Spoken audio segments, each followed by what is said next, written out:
Hello, everyone, and welcome to another episode of At the Beach, the official Cal State Long Beach podcast, where we shine a light on people and programs that make the university such a powerful force for good. I'm Dan Montoya, Vice President for University Relations and Development, and today's episode I'm really excited to bring to you. Joining me is Dr. Anna Ortiz. She's the Dean of the College of Education. Dean Ortiz is one of the rare leaders whose work truly bridges research, teaching, and heart. She has spent more than 30 years helping students find their purpose and preparing educators who go on to shape communities across California and beyond. Dr. Ortiz, welcome to the show, and thanks for being with us. Thank you. So it's great to have you. I've been looking forward to this conversation for quite some time because your story and the story of the College of Education really represents what's best about Long Beach. Thank you. So we just finished celebrating Hispanic Heritage Month, and it's a time to reflect, to celebrate, and to honor the many contributions of Hispanic and Latino Americans.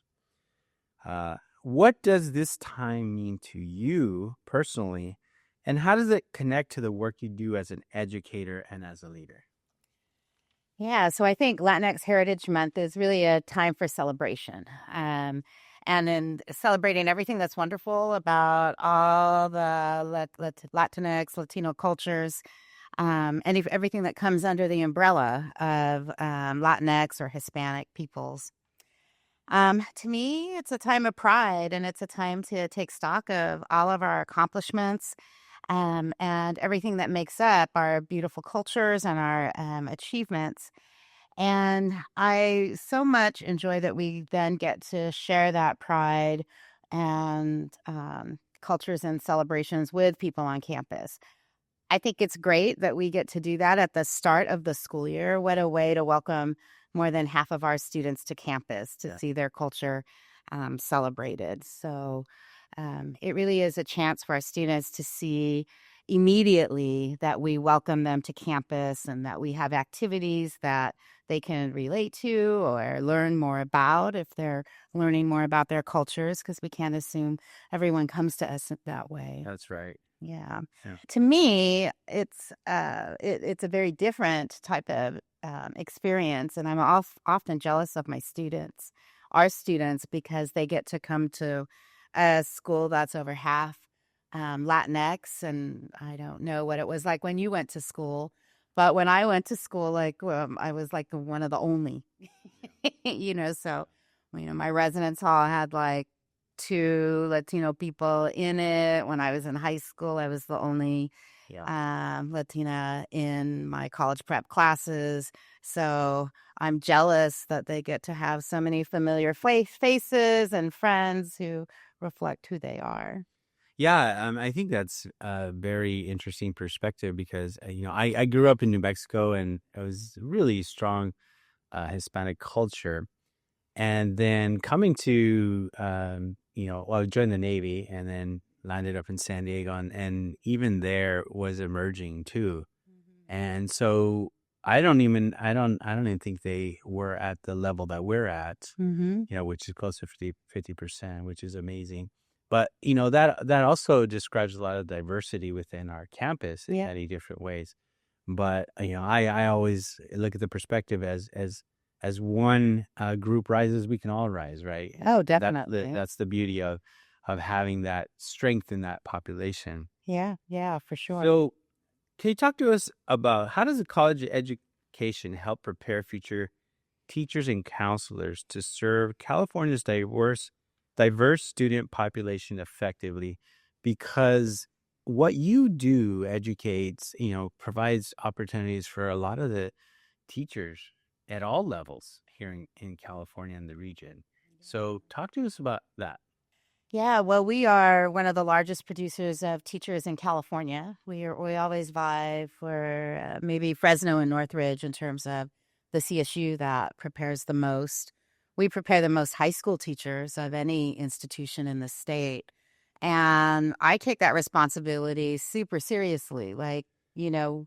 What we do with our students and how we prepare them is preparing the next generation. Yeah. And so we do a number of things in the college to really help our students, our faculty, those who are going to be teachers, counselors, or leaders, really understand the complexities of urban education, Right. so that they can walk into whichever job they're going to have, currently in, ready to serve those students. And so whether it's, we do a lot around culturally sustaining pedagogy. We've had an HSI, Hispanic Serving Institution grant, that really launched us into a deep dive in curriculum and um, supporting students and doing it in a different way. Yeah. So we hope that what we model for them in their classrooms that they take here, um, ends up in their classrooms when they become teachers. And so, you know, we are really I rely on our students to really take the lessons and so they can be outstanding educators and really educate the citizenship, our citizens, Yeah. who will vote in 10 years, 15 years, 18 years, because now we're preparing pre-K teachers as well. So, I'm glad you mentioned that. yeah. Talk a little bit more about that. Talk about what you're doing in that space, what you're looking to do, and, your successful receipt of the Ballmer partnership. Yeah. Maybe you can share a little bit about that and what you're looking to do here in the next few years. Yeah, the Ballmer gift is enabling us it enabled us to really fully develop what I think is a cutting edge pre-K3 credential, so that California 4-year-olds and, beyond, perhaps in the future 3-year-olds, Yeah. are going to have access to universal preschool and in a quality education that really prepares them to succeed in, grades 1 through 3. There's a lot of research that shows that if literacy isn't achieved by grade 3, there's a whole host of negative outcomes. Mhm. So early education is critical. And so the Ballmer gift, which I think may still be the largest gift that the university has received, has enabled us to create a curriculum. It's enabled us to hire staff. And now it is enabling students to have a substantial scholarship to study, which allows them to live a living wage. It allows them to focus on school and not have part-time employment outside of school. It takes into account that many of those students have families of their own and need to support beyond the typical student. And it really is allowing us to uplift a whole group of educators in California who have been the lowest paid educators. And those are the ones who provide early childhood education. Yeah. So we're just getting started. We just started in August. Yeah. And so we've took a double cohort.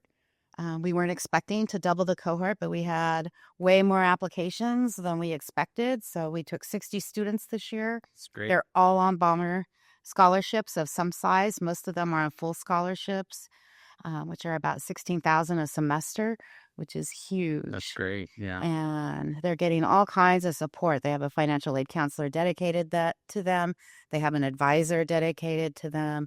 And we have new faculty in that program who are just centering those students. So I am just thrilled. And we're going to dig deeper into the pool out there and make sure that those early childhood educators who maybe have partially finished their bachelor's degree come to us and finish, and then complete the credential. That's the ultimate goal of the Ballmer scholarship funds. Yeah, we're grateful for that partnership.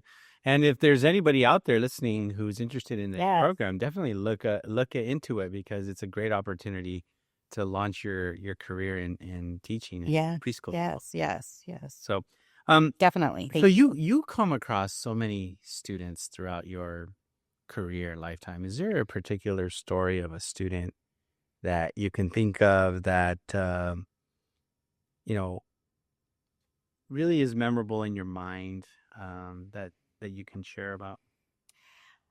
Well, one of my students, and I think it's also a story of involvement and how important it is to be involved as a college student. Right. Um, and he came to me through the university undergraduate research program, UROP. And so UROP places students in research positions with faculty members, and which gives them a chance to earn, you know, be hired by the university. Offers them an opportunity to learn about research and to work closely with a faculty member. Right. So my Europe student, and I don't even know how long ago it was, maybe 7 or 8 years ago. John, he was with me throughout his whole undergraduate career. So he conducted research with me. He analyzed data. He conducted qualitative interviews.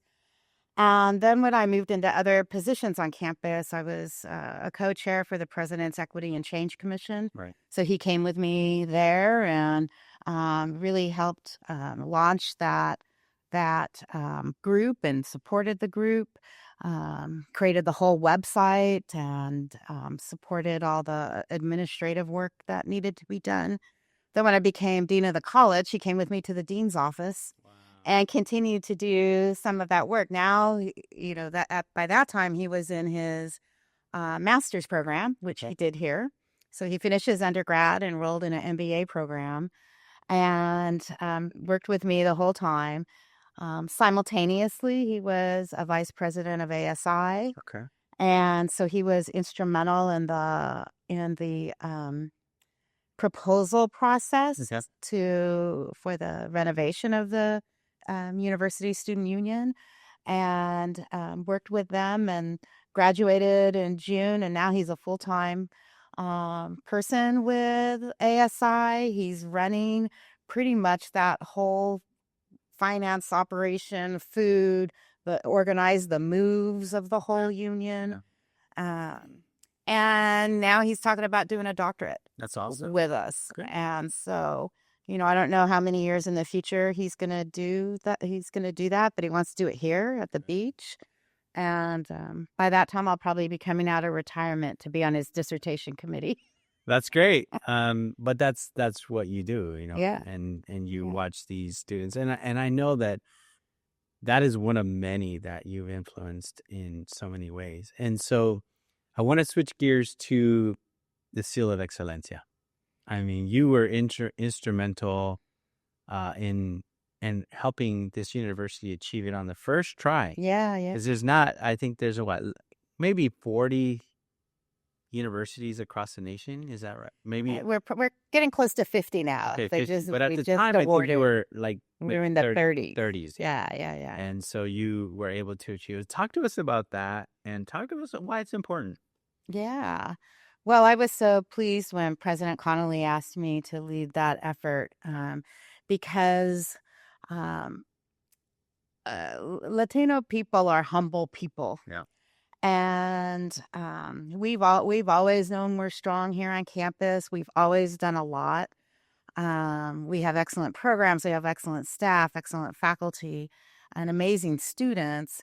But to be asked to shine a spotlight and to really learn more about all those groups in a way that is so consequential, like the Seal of Excellencia, Right. was a tremendous honor to be asked. And, my own work ethic and need for perfection was like, we're going to get that on the first try. Nice. And I promise you, President Connolly, that will happen. So that enabled us to learn about programs across campus and initiatives. We are a large campus, and that's maybe, I've been here for 22 years, almost 23 years. And in 2022, we were working on the SEAL application. Yeah. And I don't think it was until then I really realized how big we are. Right. We're one of the largest in the country. So there's pockets of excellence everywhere. on campus, and the SEAL application gave us an opportunity to find those Yeah. and pull them out into the spotlight and really highlight how they serve not only Latino students, but all students, Right. and serve them well where practices, policies, opportunities result in, the outcomes we all care about, like persistence and GPA and graduation, but also a host of other ones that have to do with career preparation and really, identity development and developing a purpose and goals in life. So Yeah. awesome. And I think that speaks to a lot of the conversations that I have with maybe donors to say, I don't think people realize how much it costs to educate a student, right? It's tuition is just the beginning Mm-hmm. and financially is the beginning, but there are so many other elements that come into play on the recruitment side and then matriculating them, creating that experience.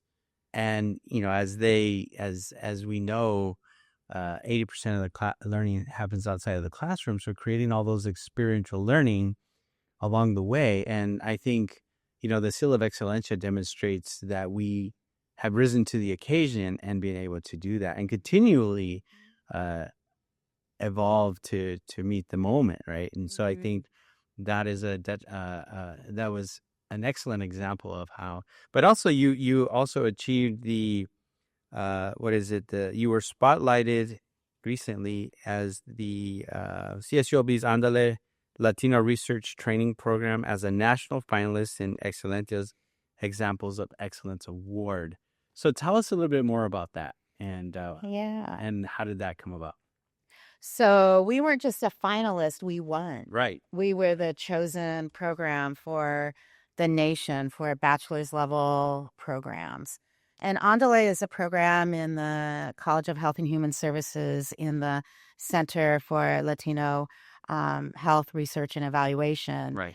And they train students, about 50 students a year, on research, community-based research. They partner them with faculty members. So faculty members are involved, so it supports faculty research. And then importantly, they're studying interventions, health interventions in the community. Right. So to try to reverse health disparities, whether it's type 2 diabetes, obesity, cancer, hypertension, all the preventable diseases that uh, communities that are often challenged with. So that they are, I've known about the program, and of course, I've known about that center for quite a while, and that's one of those corners of campus. They're over, kind of over there.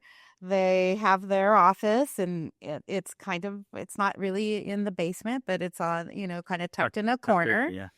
And they just do good Mm. work. Mhm. And so their program, they each year they exceed the number of students, recruiting students into the program. And then they have 100% retention rate, 100% graduation rate, and 100% placement rate in either health-related fields or in health-related graduate programs. Mhm. And how many programs have that many 100%? No, that's amazing. That's amazing. So when El Concilio for Latinx Success identified Andale as a program we wanted to support in the application for Examples of Excellencia, Andale was a no-brainer. It was like we had to do it. Right. And with outcomes like that, we were quite certain we were going to be well recognized. But even we were surprised to get the big honor. Yeah, So that's awesome. it was great. Well, again, and I think you bring up a good point to show our listeners how big this university is and all the amazing things that are happening. That's why I wanted to do this podcast to talk Yeah. about all the things that we're doing. And so, thank you for sharing that. So, how do we keep the momentum going and continuing to build on the success that has earned us the seal and these awards? Yeah. So I think we're doing a number of things, and based on lessons we learned in both of those. So continuing to elevate programs and help people within the programs, um, ensure that intentionality and servingness are at the center of what they do, and not just for Latino students, for all students. We want to support and help them evaluate and assess their programs so that they can show their outcomes. And so we're not relying on anecdotal evidence to base funding decisions on. Right. So this El Concilio for Latinx Success and the Office of Hispanic Serving Initiatives this year is conducting a series of professional development workshops for staff and faculty so that they begin to do that. So we just had our second one. We have 2 more planned. And well, that will allow us to improve programs. And I say improve, they're already great programs, Right. but they're not good at amplifying their work, and they're not good at telling their story, and they're not good at, again, we go back to humble people. Sure. So we're just helping them and pushing them and trying to say, let's get the good word out there. Let's put together executive summaries so that you and other people on the president's cabinet have these in their hands when they're talking to policymakers or donors or government officials so that we can do what we need to do to sustain the programs. I know that you already know that CSULB does a great job of doing a lot of work on modest amounts of money. Absolutely. But we would still like some more money. Yeah, absolutely. 100% agree. Yeah. I always say, the state is not, going to come and save us. Nobody's really coming to save us anymore. We have to find those opportunities that to bring in philanthropic dollars to help these programs and helps our students be successful. And the more we talk about the impact, because a lot of donors or those who are interested in funding students and their success, they want to know the impact, and we have evidence. And so that's the beauty of what you're doing. And like you said, the numbers speak for themselves, right? It's not something that we're, creating out of the blue. We're actually studying these students. We're finding out what's working, what's not working. We're adapting.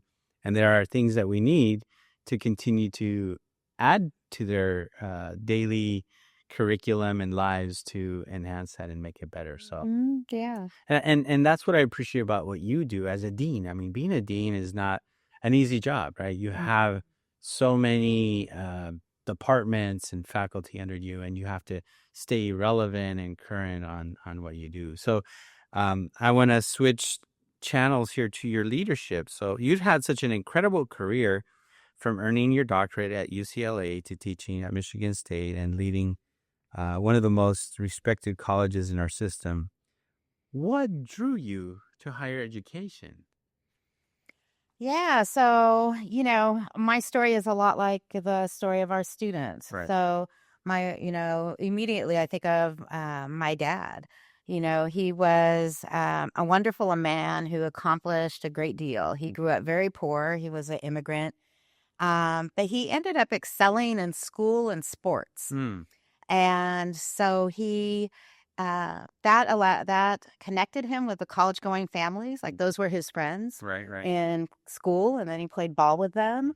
And so by hanging out with those college going families in our little town that we grew up in, he saw himself as going to school just like his college, just like his friends. Right. He ended up being the valedictorian of his class. He earned a baseball scholarship to UC Davis. That's great. And so there was no question I was going to college. It was never questioned. That's great. Just a matter of where, right? Yeah, now that's a funny little story that I'm just going to share because I think the Latinas out there will connect with this story. Absolutely. My dad was a traditional Mexican.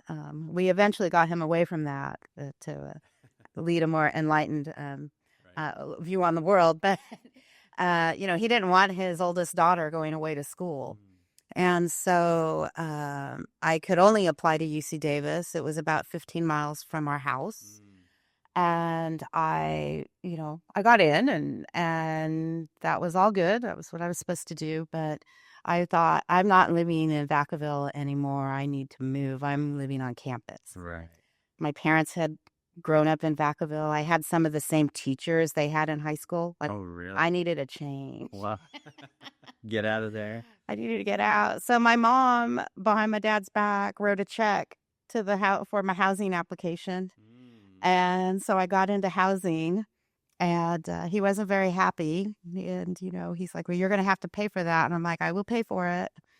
And that really changed everything. Wow. Like my mom's action. I lived on campus. I became a student leader. I was a resident advisor. I was a academic peer advisor. Yeah. I worked in a research lab, like all the things we want students to do. Right. And at that time, and Davis still is, it's called an evolving college. Yeah. There were higher ed leaders who worked in student affairs there, and they were great mentors to me. And so if I hadn't lived in those residence halls, if my mom hadn't wrote that check, I don't know what my career would have been like. Yeah. Because I fell in love with college. I went at 18 and I've never left. That's good. I'm so glad you shared that story, because when we have like Bienvenida, right, or these other programs where we bring the students and their families to campus, there's still that kind of mentality. Oh, yeah. Right? It's like they like, you need to work and help the family, right? Yeah. And we have to help them understand that when you invest in your students' education, you actually get more return on that on the back end, because if you allow them to get their education, they can help the family even more. Right. And I think that is what we have to impart to all our students and their families, because it's not just the Latin community, it's other ethnicity and their families as well, because they have similar cultural norms like we do, right? Yeah. So, and I'm like you, I grew up in a small town, and for me, it was the Navy that took me out of there.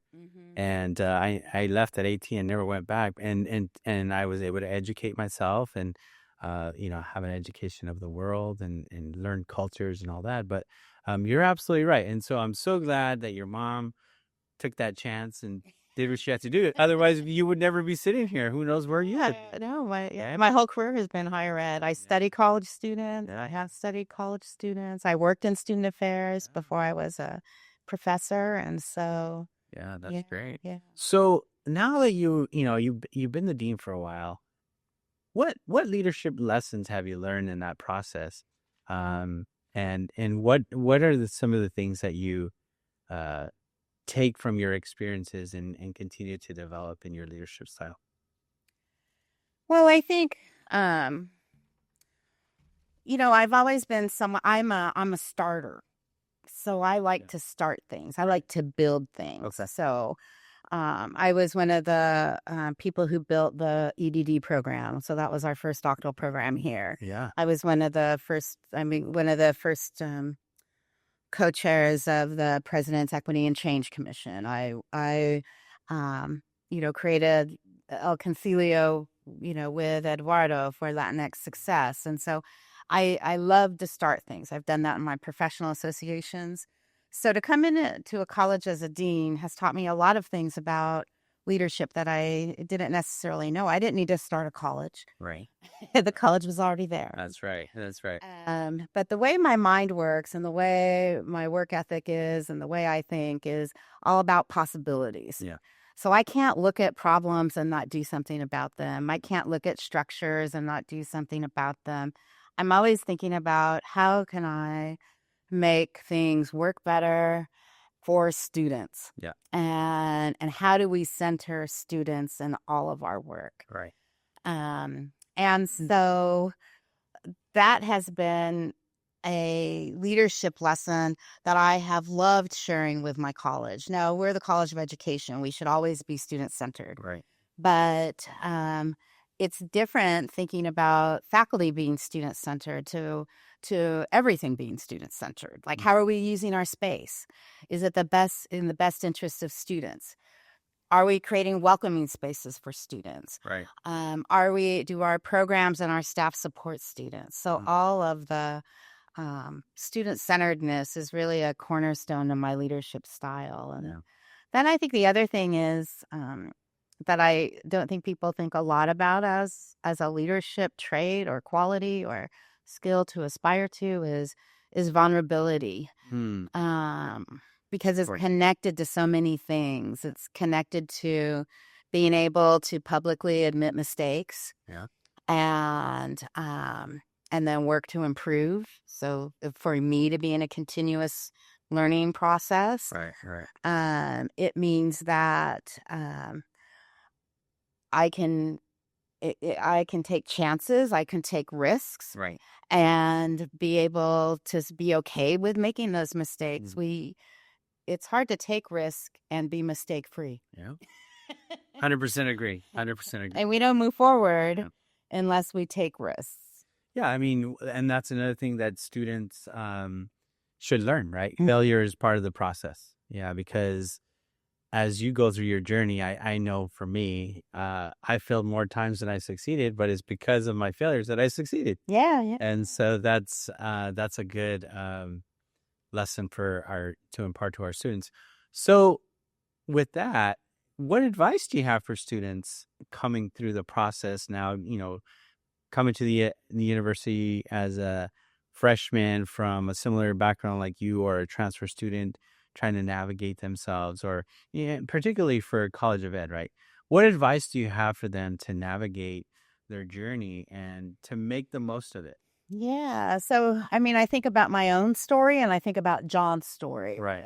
the student that I talked about earlier. And that is getting involved and spending time on campus. So it's making friends in your classrooms. It's easy. I mean, and that's not easy. It's not easy to make friends. Right. But that's where you start, or getting to know your faculty members. It's scary to go to office hours for the first time. I had that undergraduate research experience early in my career, so I was used to being around faculty because I was in a lab working with faculty. So when I started taking classes, it felt okay to approach faculty because I had already had some familiarity with them. Most faculty don't bite.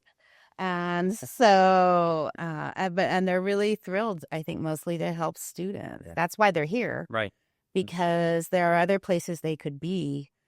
I came to Long Beach because I wanted more connection with students. And so, but, we have so many things to be involved with on campus. And so whether it's involved in leadership positions or research or internships, service learning, or, right now the university union is down. Yeah. My office is closer to the library and I have a lot of meetings in the library.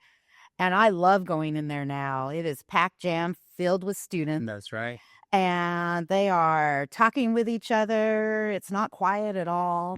But they're building community there. And so community is so important. And so it really is just putting yourself out there and know that not everything is going to work. That's right. But you find those couple of places where you really connect and feel like you belong, and it's going to make all the difference. Like just, feel like you don't need a whole bunch of things. That's right. You just need a couple things. That's awesome. And, and then I guess the other thing I would say is my experience with students is they sit with things that they're struggling with for too long. Right. And so when you begin to struggle, ask for help. Yes. Good advice. Yeah. No, that's good advice. So you run this college and there's always demand for additional resources. How do people support the programs that you're working on? If somebody were to say, how can I help? What philanthropic support can I give you? What are the areas that you need support for? And how could they interact with you or your development person? Yeah. So, we have a huge effort in the College of Education right now on student, alumni, and educator engagement and trying to connect those three groups of people together. But for our students, our College of Ed students are different. We're 2/3 post-bac or graduate students. So that means 2/3 of our students attend school 4 o'clock and after. So they're not here during the day. That's right. When a lot of services are open, a lot of services close at 5, regular business hours. Even some, food options aren't here as many in the nighttime for our students. And our undergraduate students, when I came into the college, they didn't even know that they were in the College of Education. They didn't know where the College of Education was because their classes are all over campus. Right. I mean, we're a large campus. That's right. And the College of Education is up on 7th Street. Mm-hmm. So you have to climb the hill and walk all the way to the end of campus, which is, opposite of where they park. That's right. That's right. And so we started doing, providing lunches for our liberal studies students, which are undergraduate students, in the College of Ed so that they would come. We created a student engagement center. Right. We brought our advising group, all of our advising units together in one place so that students knew that where their home was. Right. And we've done a lot with a little. We've had a wonderful philanthropic gift to help support that. But with more support for our engagement efforts, we can bring alumni back in. That's right. We can do more with our educator community. I would love for us to be like the professional development place for our local districts. That'd be great. And we would be thrilled to have philanthropic support for that. Even the Dean's Excellence Fund, which is something I'm working on building, allows me kind of unrestricted access to or funds that are unrestricted so that when we have great ideas, we can incubate them to the point where we have outcomes that we can show and then take for larger gifts or grant opportunities outside. So I'm always pushing for that. And through that and some other endowment funds, we started 2 years ago what I call funding faculty passion projects. And it's not faculty research. That's not a lot of people don't like to give money to fund faculty research, and I understand that. But College of Ed faculty are ed faculty because they care about students, they care about their communities. And so we've been able to fund super creative projects. Like one that we fund now is part of the Think Beach project, which is a project that brings young adults with intellectual disabilities into the college environment. They take classes, they get support, they have both peer mentors and faculty mentors. And through that fund, we're able to provide a half-time graduate assistant for the directors, right, so they don't have to do all the work themselves. We have another project where we're supporting faculty and bringing critical issues in our local school districts and school district and students into the college so our students and faculty can learn from them. And so these projects we are able to do, and it means so much to faculty when you say, yeah, we can fund that project for $10,000, $15,000 for you to do that this year, because it adds to their satisfaction and their commitment, which just filters down to their students, and then their students become involved in those. Yeah. That's wonderful. And again, I think the Students Excellence Fund, the Dean's Excellence Fund, a lot of people think it's fund money for the dean, but that's not true. There are many gaps that need funding, and a lot of times there's emergencies from students that need immediate attention. And I think through that fund, you've been able to do that. And then also, all those other opportunities are valuable. And if we want to create future teachers and leaders in the community, again, giving them that outside the classroom experience is very critical and important. So if you are interested in supporting the College of Education, we'd love to talk to you. Yes. and we would definitely put you in touch with the right people. Yeah. So, is there any other words of wisdom or anything else you would like to share before we wrap up today? Well, I mean, I really think that we do so many wonderful things here, not just in the College of Ed, but on campus. And I think we're at a time in higher ed right now where we're asking for the public to trust that we are using every dollar wisely, Yeah. and that we are doing the best on behalf of students. Yeah. And I think that the message that I would leave is that, I have been at many big schools. I've been at Ohio State, I've been at Davis, I've been at UCLA, I've been at Michigan State. Um, and I can't think of a better place to invest your resources, Right. whether they're public resources, private resources, or philanthropic organization, like Ballmer or other organizations, than the beach. Right. I know that as I look at my planned giving and how I give my money, I want to make sure it's used well. Yeah.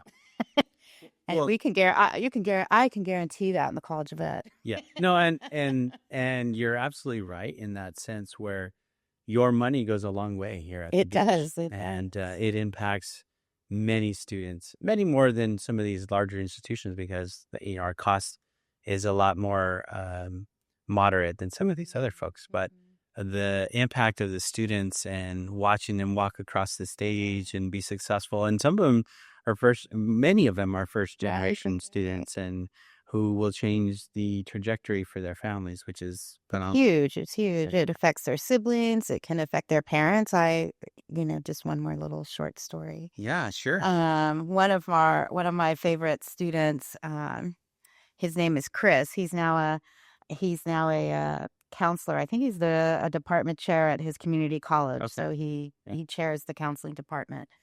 And so he graduates from our master's program, and pretty soon, maybe a couple years after him, a young woman comes into our program.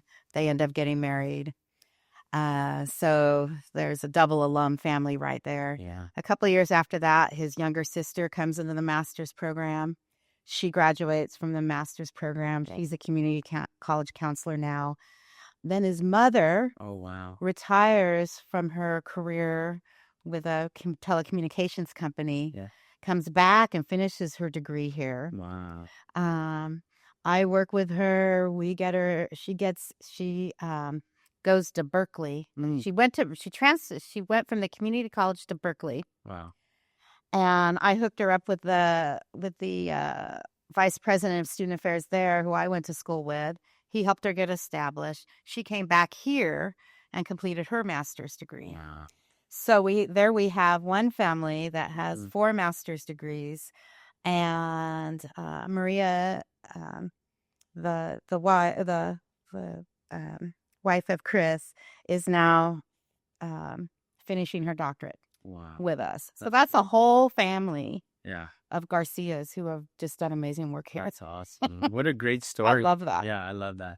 Well, that's a great way to finish. Dean Ortiz, thank you for all the work that you do, for helping to prepare our students to go out there and be amazing, be successful, and then also for your partnership in helping our Latinx community and all the things we do, because I know I see the work that you do. I interact with that as well, and I definitely support what you're doing. So thank you. We appreciate that. Yeah, sure. I also want to thank Michael Sullivan, who's behind the camera, who helped produce this. He's been amazing. It will be on YouTube and Spotify. And so we encourage you to go and listen to this, not once, but a couple times. And we ask for your feedback too. We want to know other stories that you're interested in hearing, because there's many. But for today, the College of Education is doing great things, continues to do great things, and we're so excited for the future of the College of Ed under your leadership. So thank you. Thank you so much. So I'm Dan Montoya, Vice President for University Relations and Development. Together, we're building pathways of opportunity and success. one student, one story, and one future at a time. So thank you so much. We like to finish our podcast with a Go Beach on 3. All right. 1, 2, 3. Go Go Beach. Beach.